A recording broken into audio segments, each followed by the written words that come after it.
សួស្តីជំរាបសួរទាំងអស់គ្នាថ្ងៃនេះខ្ញុំមកបរៀនគ្នាយើងតឡើងអ៊ីសាញចំពោះ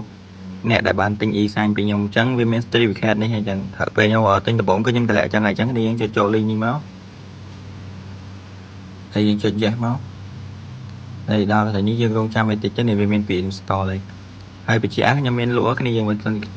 ជាគ្នាយើងចង់ទិញគ្នាយើងអាចទិញបានមានការធានាមានអីតាមទៅ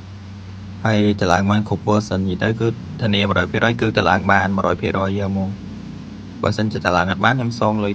ជូនអញ្ចឹងណាអញ្ចឹងបន្ទាប់ពី install ហើយនេះរងចាំវាតិចទៅគឺវាបានហើយអូខេអញ្ចឹងវាបានគ្នាយើង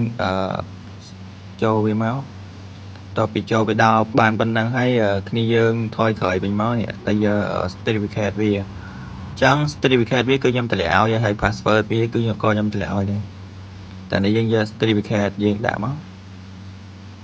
ហើយយើងចុច save to file នេះមកហើយយើងផាសកន្លែងណាដែលយើងចាំមកឥឡូវខ្ញុំសុំផាសកន្លែងនេះទៅវាស្រួលចាំឥឡូវយើងចូលយក file នេះមួយទៀតមកហើយយើងយកមកផាសទៀតមកយក certificate ផាសឲ្យអស់មកហើយយើង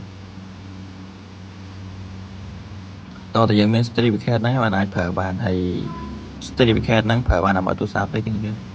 របស់លក់មិនដូចរបស់ free ទេហើយវាល្អប្រើនិយាយទៅគឺវាល្អប្រើខ្លាំងខ្ញុំប្រើផ្ទាល់គឺដឹងវាអត់មាន load ញ៉ៃទេអញ្ចឹងគ្នាអាចចង់បានអាចតាក់ទងមកខ្ញុំបានអញ្ចឹងហើយគ្នាមើលតាមវីដេអូនេះបានហ្នឹងគឺជារបៀបតម្លើងឬក៏ធ្វើវាដោយខ្លួនឯងហើយនៅធ្វើ link យកខ្លួនឯងទេតែបាច់ទេ link ខ្ញុំធ្វើឲ្យបើសិនជាអ្នកទិញពីខ្ញុំអញ្ចឹងឥឡូវគ្នាយើងមើលវីដេអូតាមនឹងបាននេះជារបៀបធ្វើ e-sign free ក៏ធ្វើអញ្ចឹងដែរគ្នាយើងតែនេះ e-sign ទិញe-sign ទិញវាធានា 100% ថាវាតម្លើងបានបើសិនខ្ពស់អញ្ចឹងនេះបានប៉ុណ្ណឹងហើយគ្នា